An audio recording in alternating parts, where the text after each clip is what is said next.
ইসলামী bank news top 10। নির্বাচনের দিন আলাদা ব্যালটে গণভোটের মাধ্যমে জুলাই সনদের পক্ষে বিপক্ষে মতামত নেওয়া যায়, মন্তব্য বিএনপির স্থায়ী কমিটির সদস্য সালাউদ্দিন আহমদের।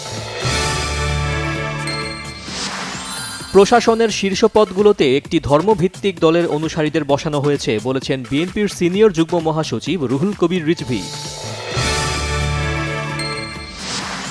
ধর্মের ভিত্তিতে জাতিকে বিভক্ত করার পক্ষে নয় জামায়াত, বলেছেন দলটির আমির ডাক্তার শফিকুর রহমান।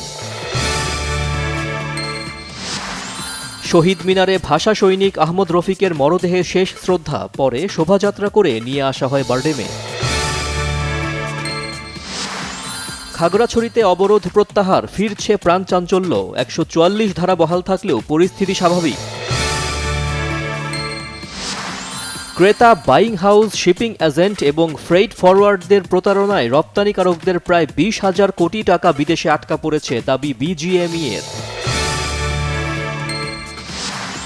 যুক্তরাষ্ট্রের শান্তি পরিকল্পনায় হামাসের আংশিক সম্মতি, ট্রাম্পের নির্দেশে গাজায় অভিযান সীমিত করল ইসরায়েল। শান্তি পরিকল্পনা বাস্তবায়নে সহযোগিতার হাত বাড়ানো প্রতিটি দেশকে মার্কিন প্রেসিডেন্ট ট্রাম্পের ধন্যবাদ।